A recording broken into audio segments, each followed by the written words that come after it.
am Zach Scott. I am a visiting assistant professor of political science at Bryn Mawr College. I'm a recent PhD from Maryland, and today I'm going to be talking to you about some of my research on the way presidential primary candidates use emotional cues when they campaign. And I want to start with a couple pretty maybe rudimentary observations to those of you who follow campaigns closely, but this may be a little newer to some. Our presidential primary system is set up to really emphasize the ground game. It really forces candidates to go out there and meet people. And this is a function of some of the rules that we have in place, the fact that they're intra-party, the fact that we put small states with political cultures that are all about, shaking hands, kissing babies. So we put those first. It forces candidates to go out there and just hold rallies, town halls, shake hands, etc. There's another thing that we should know, which is that from our political psychology literature, we know that emotions are a really powerful, they play a powerful role in how people process politics. And the effect they have can be kind of diverse. It depends on what sort of emotion is used. Anger tends to mobilize, tends to get people to go out and turn out, whereas fear encourages people to seek out more information and kind of primes them to persuade. Now, what we don't really know is how emotions kind of function specifically in this ground game format, or at least we don't know all that much about it. There is sort of a straightforward implication from this behavioral literature, which says, well, the way emotions should be used will depend based on what your goals are. If you are holding a ground game event and you want to get people to turn out and vote for you, then you'll use anger. If you want to persuade, then you'll use fear. But when you actually are kind of interacting with people in the real world and holding these actual events, there may be additional constraints that affect that sort of simple strategic calculation. I'm specifically interested in the way kind of the need to be rhetorically persuasive may come into play, right? Like you may want to sort of invoke a certain behavioral response in your audience, but the format in which you're kind of giving your speech, in which you're talking to people, may kind of preclude that, that type of emotion. And I think I can give you a pretty straightforward example right here. I would like you guys to find this paper and this research very persuasive and interesting. And our behavioral literature would suggest that I should then use fear, that I should make you feel anxious because then you will find what I'm saying more persuasive. But it just may not kind of fit with the format of this conference for me to be talking about how afraid you should be. That may strike you as odd, and if I did so, you may find that unpersuasive. And so that's what I'm trying to get at, is the format of the event itself. How does that create a system of kind of checks against the use of emotionality? How does that kind of constrain candidates' ability to kind of invoke emotions? And I highlight two specific features of events that I think will probably matter. The first is the autonomy that the candidate has, right? When they're in this ground game event, are they kind of running the show? Are they completely in control of what they say? Or are they kind of interacting with another person in a way that they don't have sort of full autonomy over their rhetoric? And then the second thing is how loyal the audience is to the candidate. Are they really like are they already supportive? Have they already been persuaded?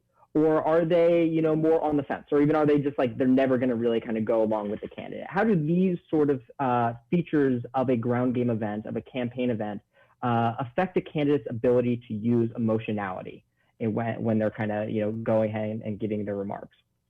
Now, starting with autonomy, what I argue is that when candidates don't have autonomy, when they have to kind of interact with another person during the event itself, they're not going to be able to use as much emotionality. And they're not going to be able to use as much emotionality because they're engaging in interactive communication, right? There's a give and take here to the way the event is unfolding.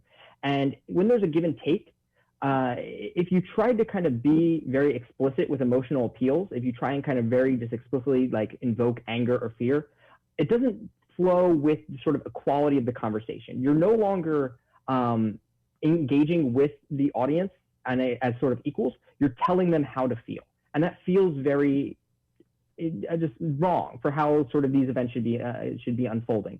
They should be kind of more subtle. They shouldn't be able to kind of make explicit emotional appeals. They should have to kind of be a little bit more kind of engaging at a one-to-one level. And so I hypothesize that events in which the candidate is lacking in autonomy, there's going to be less emotional rhetoric because it's going to be too interactive for them to kind of be explicitly emotional. With audience loyalty, I use a 3-category typology because I think there's some significance there, differences there. So first is weak loyalty, and these are events in which the audience in front of the candidate is never going to be persuaded. They're never going to join their side. And in that sort of event, there is no need to kind of use emotionality as a persuasive tactic because there is no intent to persuade. That's just not going to happen. And so when the audience is sort of just never going to never going to support the candidate, I hypothesize that candidates are going to choose to avoid emotionality entirely. The second category is more complicated. It's potential loyalty. These are situations in which a candidate is speaking in front of an audience that may be sympathetic to the candidate, may be willing to support them eventually, but they don't yet support them now. Right? This is a crowd who's like, I'm here to listen to what you have to say, but I'm not already kind of in your camp. And what I argue here is that, we may think about, you would want to use sort of fear to be persuasive based on the behavioral literature. But if you're going to make an argument that is going to be appealing to this group, what you're actually going to need to do is kind of create a common bond with them and then suggest that you can kind of represent them. You need to, point out the similarities between the groups. And nothing binds a group together better than an outgroup threat. And so the emotionality that will be useful for conjuring this sort of outgroup threat is a cocktail of negative emotions. You're using anger, you're using fear, you're using despair. You're using these different negative emotions, disgust, to try and say, hey, there is someone out there that is threatening you and me together. And we need to be worried about this threat because that puts us all in sort of the same bin together. And then you should try and posit that you are a trustworthy guardian against that threat. That, look, there is an enemy out there that threatens us, but you can trust me to protect you from them. The example that always comes to mind is, if you're a Republican candidate speaking in front of, say, an NRA candidate forum, the audience is there not because they're supportive of you, but because they are supportive of, the Second Amendment gun rights. And if you say, look, there are people out there that want to take your guns away and you should be angry about that and you should be afraid about that, but don't worry, I'm going to protect you. You can trust me. That's a persuasive argument. And so that is sort of how I expect emotions to be used in a way that is rhetorically strategic, but may not be purely useful based on sort of the behavioral response that it'll invoke. And the last category is strong loyalty. So these are situations in which the candidate is speaking in front of an audience that has already been persuaded. They're already on your side. And so the need to be rhetorically persuasive is weakened, right? You don't need to kind of win them over and kind of make the case. They've already, chosen. And so here, I think the sort of behavioral response model will work the best because you've already kind of figured out what you need to do to win them over. Now you just got to get them to do the thing you need. And so when the audience is already supportive, then you need to make sure that they actually go out and vote. And we see that approach emotions like anger and joy, things that kind of tick that in the fight or flight reflex, they tick fight.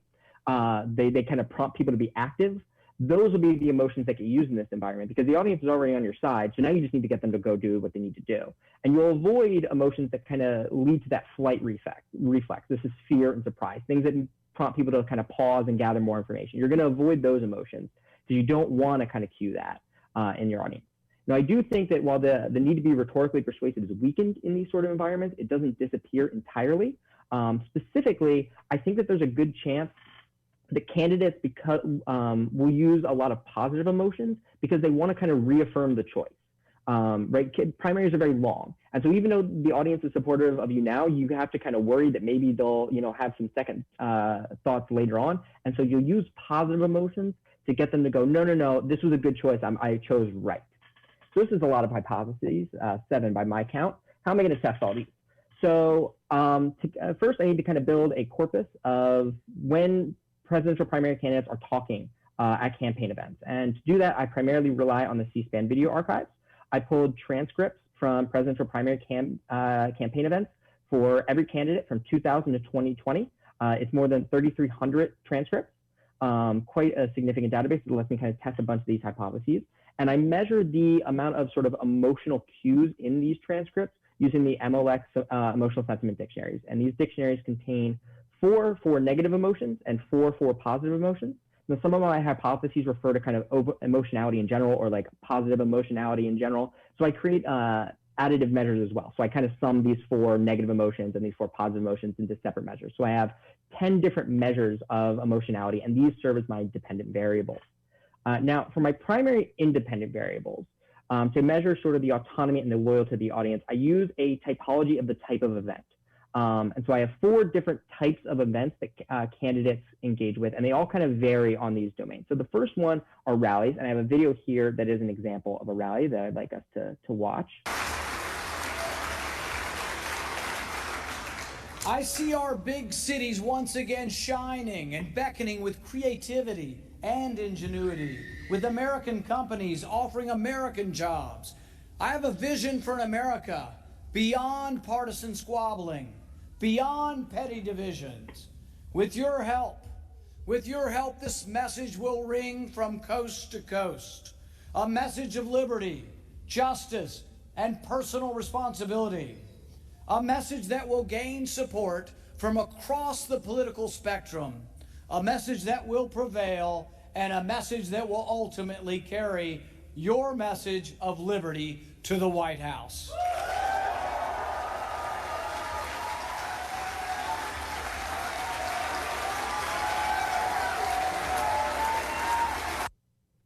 So what you saw there is, this is a campaign rally, and Rand Paul has complete autonomy over what he's saying. The audience is just letting him go. And so this is an event that I would call high autonomy. But you also see that the audience is eating out of the palm of his hand. They are ready to stand and cheer and just salute. They are already strongly loyal to the candidate. They attended this rally because they were kind of in his camp already. And so this rally serve as a type of event where the candidate has high autonomy and also strong audience loyalty. Compare that to town hall. So this is from a town hall by Elizabeth Warren in the recent 2020 campaign. Hi, I'm Wes from Fairfax. Hi, Wes from Fairfax. It's good to see you. Thanks. Great to be here. I had trouble coming up with a question because you're known for the person who has a plan for everything, and between your very comprehensive website and the things you're saying out on the campaign trail, you've pretty much answered all my questions. So I hope that's a good thing, Wes. that's a good thing. But yeah, because I kind of feel like if you actually want to get something done, you ought to have a plan for that.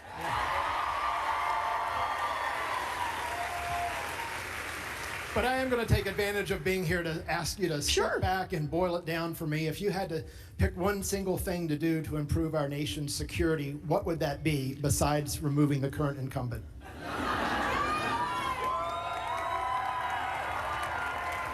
So in the interest of time, I'll cut it off there. It goes on for a little bit longer, but I think you guys get the idea that town halls are an event structure in comparison where candidates have high audience or strong audience loyalty again, right? That person is clearly very much a supporter of Elizabeth Warren, and the audience there is very, cheerful for her. They are very loyal to her already, but they don't have autonomy over how they talk about things. They kind of have to interact with the audience members who are allowed to ask questions in a really significant manner that reduces the autonomy they have over the event. So then we have press events. This is from a press event with by Steve Forbes in 2000.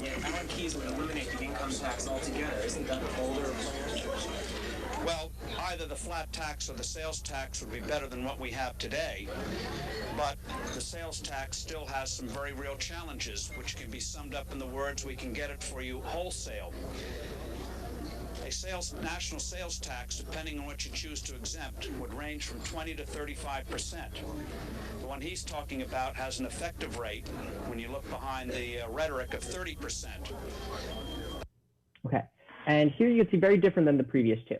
Once again, like town halls, there is low autonomy. Steve Forbes has to answer a question from a reporter. He doesn't get to kind of choose what he gets to talk about. But the loyalty is very different. This is a crowd that is never going to be persuaded to support Steve Forbes. I mean, maybe some of them are inclined to, maybe they're not, but they're never going to kind of be explicitly open about it. There's no need to kind of try and persuade them. They're not going to be persuaded. And so that kind of changes the way you kind of interact with the audience, because you just know, well, there's no chance I'm going to win them over. I don't need to try and be rhetorically persuasive. Okay, and the last we have is what I call externally organized events. And I'll just show you guys. I want to begin by asking all of us to remember Taylor Force, a Texan who hailed from Lubbock, an Eagle Scout, a West Point graduate, an Army veteran. On March 8th, he was stabbed to death by a Palestinian terrorist in Israel. The terrorist didn't ask for his passport. Influenced by the relentless campaign of incitement that has fostered genocidal hatred towards Jews, all he cared about was injuring or killing as many civilians as possible. At least 10 people were wounded by the time the terrorist was neutralized. The brutal murder of Taylor Force is yet another reminder that America and Israel are in the fight together against radical Islamic terrorism. Okay, and so these I code is quite different because one, you can see the candidate does have autonomy, like rallies, right? They get to kind of choose their talking points. They're not really interrupted. But this is at APAC in 2016. The audience isn't there because they support Ted Cruz. In fact, multiple candidates spoke at this event. I believe Hillary did, Donald Trump did, John Kasich did. Multiple candidates are there, and the audience isn't there to be supportive of any one of them necessarily. They're there because they support a cause, and the candidate is there to try and represent themselves relative to that cause. And so the audience isn't loyal to the candidate. But the candidate probably perceives that there is a chance that some of the people in the audience could be persuaded to be loyal in the future. So this is where we have that potential loyalty come in. So high autonomy, but only potential loyalty, not strong loyalty.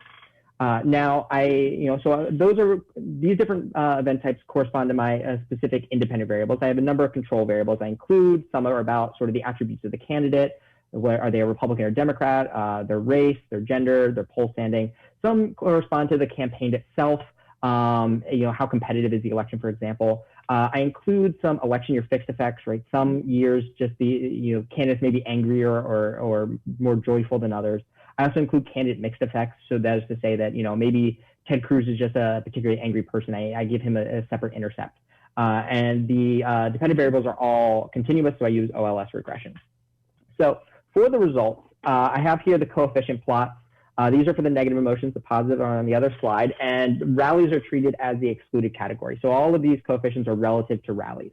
Starting with that first hypothesis, which had to do with the autonomy of the speaker, that suggests that press events and town halls, those are the ones with low autonomy. They should, and I hypothesize that they would feature less emotionality than events with high autonomy. And on negative emotions, we see that is the case. That would be these two events right up here. And total negative emotions, both are statistically significant, less than rallies and much less than externally organized events, two events with high autonomy. So that's supportive. If we flip to positive emotions, we see the same thing.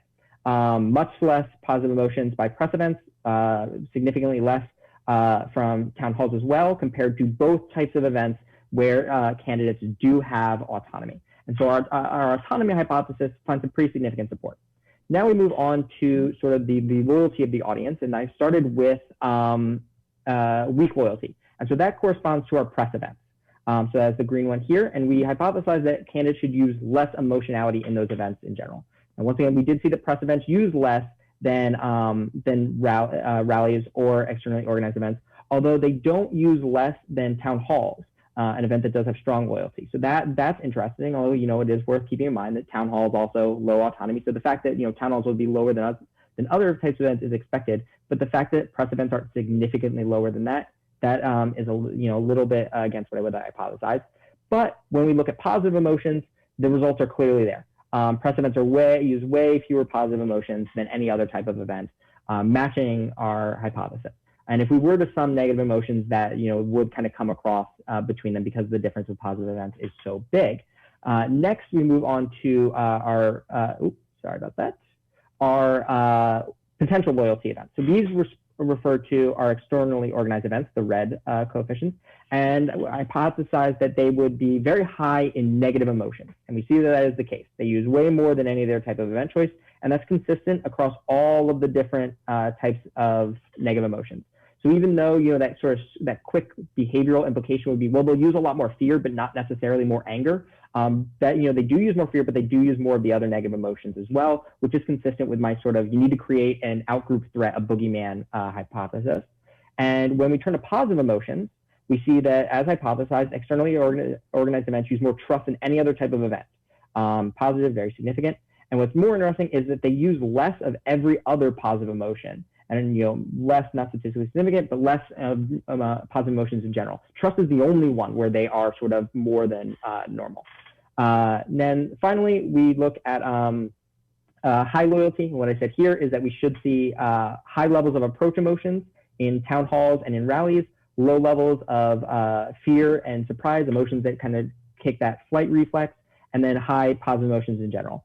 So, rallies are pretty high in anger, not higher than externally organized events, which is fine based on our hypotheses, but town halls are pretty low. They're actually the lowest. So that goes against what we would expect. And fear, once again, not as high as externally organized. That's, we expected those to be higher than press events, which works, but town halls aren't lower in fear than press events. So, some consistencies here, some inconsistencies. When we turn to the positive emotions, pretty similar. Rallies, highest in joy, that works for what we would expect. Town halls, we would hope that they would be higher in joy than externally organized, but they're still much higher than press events, which just kind of work with what we would expect. Surprise, pretty low in general, which, but still kind of the highest among the different events, although the differences are pretty small. So once again, kind of more conflicted results here. And finally, with positive emotions, we said that these should be highest. Rallies are the highest in positive emotions, which does work for what we would expect. Town halls are much higher than a similarly low autonomy event than press events. So that does seem to work. Our good choice hypothesis did seem to get more support than the other two.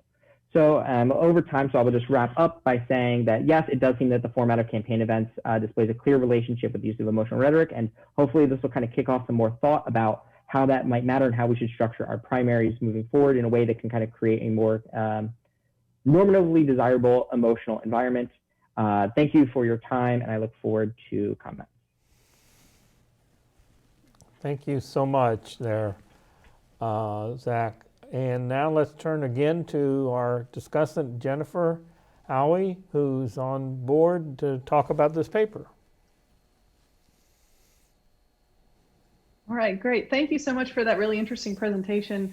I have, again, just some comments about the paper, its format, and just a couple suggestions for possibly things to think about moving forward. You examined the use of emotions during campaigns, particularly primaries, and I thought that was really interesting and a great approach to take because it seems like an understudied area, and the primaries present something very interesting that we often don't see a lot of in terms of how emotionality might affect that kind of same group idea of Republican voting or competing against other Republicans, for example, or Democrat and other Democrats. Your discussion of strategies and their emotional appeals was, I thought, very strong and pointed to the importance of the research in this area, and integrating the type of campaign event format was a really novel contribution that I really appreciated. Your discussion of how those are different and how they might facilitate different types of communication, I thought was a very thoughtful and helpful way for us to think about those moving forward. One potential suggestion is to think about other theories to strengthen some of the arguments you're presenting in the lit review. One that came to mind for me was moral foundations theory and that use of emotional language. So moral foundations theory, if people aren't familiar, is Jonathan Haidt talks about these 5 different moral foundations that liberals and conservatives use slightly differently in terms of how they describe political issues. And those moral foundations have also been used in some persuasive campaigns to try to get more buy-in from Republicans or Democrats, depending on if it's potentially a policy that they might not be amenable to typically. And so one thing I was thinking about here is how might those moral foundations be connected to emotions? Maybe it's not, but just a thought of something to think about a little bit. And then how does political party factor into that, and thinking about moral foundations and political ideology or party, and how Democrats and Republicans might respond differently to different emotional appeals, and if there's anything there to kind of tease apart. Thought your hypotheses were really well stated, well argued. I might recommend a little bit more discussion about how primaries involve competition within party. So what does this look like when we don't have a clear outgroup anymore, right? Where we don't just have Republicans hating Democrats and Democrats hating Republicans, but instead we've got this in-group fighting happening, right? Well, how does that change our dynamic when we're thinking about emotionality when you don't have a clear, obvious other target of the other party. So thinking a little bit about that, and then does that alter our expectations for predictions at all? So if we think about moving this research forward, would we apply the same set of hypotheses to situations where we have two different parties happening, or would this only apply when we have a primary situation? I thought your use of control variables in here was great, really helps us understand the connections between the variables and that it is the connection that you're suggesting because we've controlled for all these other possible things that might be influencing it. I thought that was great. When you discussed the breakdown of different event types, I thought it might be helpful to include more about the counts, the numbers of clips that were included for each type. So when you were doing this, exactly how many fell into each category. I thought that'd be helpful to look at. And then to break down the data in the paper, and particularly a little bit more in terms of the IVs and controls, just a little bit more descriptive data, I think would be helpful when reading the paper. Another potential suggestion is to use a few more examples of emotionality within the paper itself. So maybe a couple of quotes from the events like you showed us within your presentation, maybe include some of those in the paper so we get a better idea of what that looks like within the sample that you collected from the archives.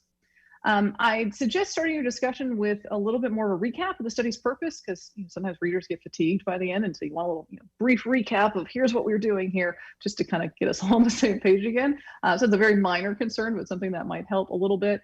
And then think a little bit more about what do your findings tell us about the theory regarding emotional appeals in political discourse. And this could be some of what you've already talked about in the paper. It could be more foundations. It could have a little bit more to do with political party, political identity, maybe, and how that factors in with what we should do with this moving forward when thinking about emotional appeals. Overall, I thought this was a really interesting paper that really could move our understanding of emotions in politics forward. And I think with just a little bit more integration of theory, it's going to do just that. So thank you very much for your presentation.